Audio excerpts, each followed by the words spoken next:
ಆರನೇ ಮುಖ್ಯವಾದ ಪಿಲ್ಲರ್ ಏನು ಅಂದರೆ ಬಿಲಾಂಗಿಂಗ್ನೆಸ್. ಅಂದರೆ ನಮ್ಮ ಸುತ್ತಮುತ್ತ 4-5 ಜನ ಒಳ್ಳೆ ಸ್ನೇಹಿತರಿದ್ದಾರೆ. ಅದು ನಮ್ಮ ಫ್ಯಾಮಿಲಿನಲ್ಲಿ ಇರ್ಬೋದು ಅಥವಾ ಬೇರೆ ಸ್ನೇಹಿತರಿರ್ಬೋದು. ಇದು ತುಂಬ ಮುಖ್ಯ ಆಗುತ್ತೆ. ಮೊದಲು ಸಭೆ ಸಮಾರಂಭಗಳ ನೆಪದಲ್ಲಿ ಎಲ್ಲರೂ ಮೀಟ್ ಮಾಡ್ತಾಯಿದ್ರು, ಒಬ್ರಿಗೊಬ್ರು ಕಷ್ಟ ಸುಖನ ಹಂಚ್ಕೋತಾ ಇದ್ರು.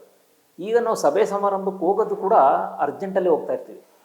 ಸೊ ಎಲ್ಲ ಒಂಥರ ಆರ್ಟಿಫಿಷಿಯಲ್ ಆಗಿಬಿಟ್ಟಿದೆ.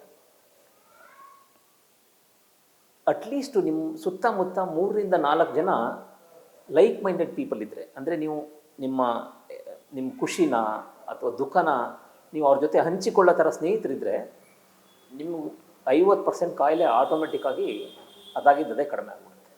ಸೊ ಆ ಥರದ ಸ್ನೇಹಿತರನ್ನ ನೀವು ಮಾಡ್ಕೋಬೇಕು. ಅದಕ್ಕೆ ಕಮ್ಯುನಿಟಿ ಅನ್ನೋದು ತುಂಬ ಇಂಪಾರ್ಟೆಂಟು. ನೀವು ಒಬ್ಬರೇ ಎಲ್ಲ ಕಷ್ಟಗಳನ್ನ ನೀವೇ ಹ್ಯಾಂಡಲ್ ಮಾಡೋದಕ್ಕಾಗಲ್ಲ.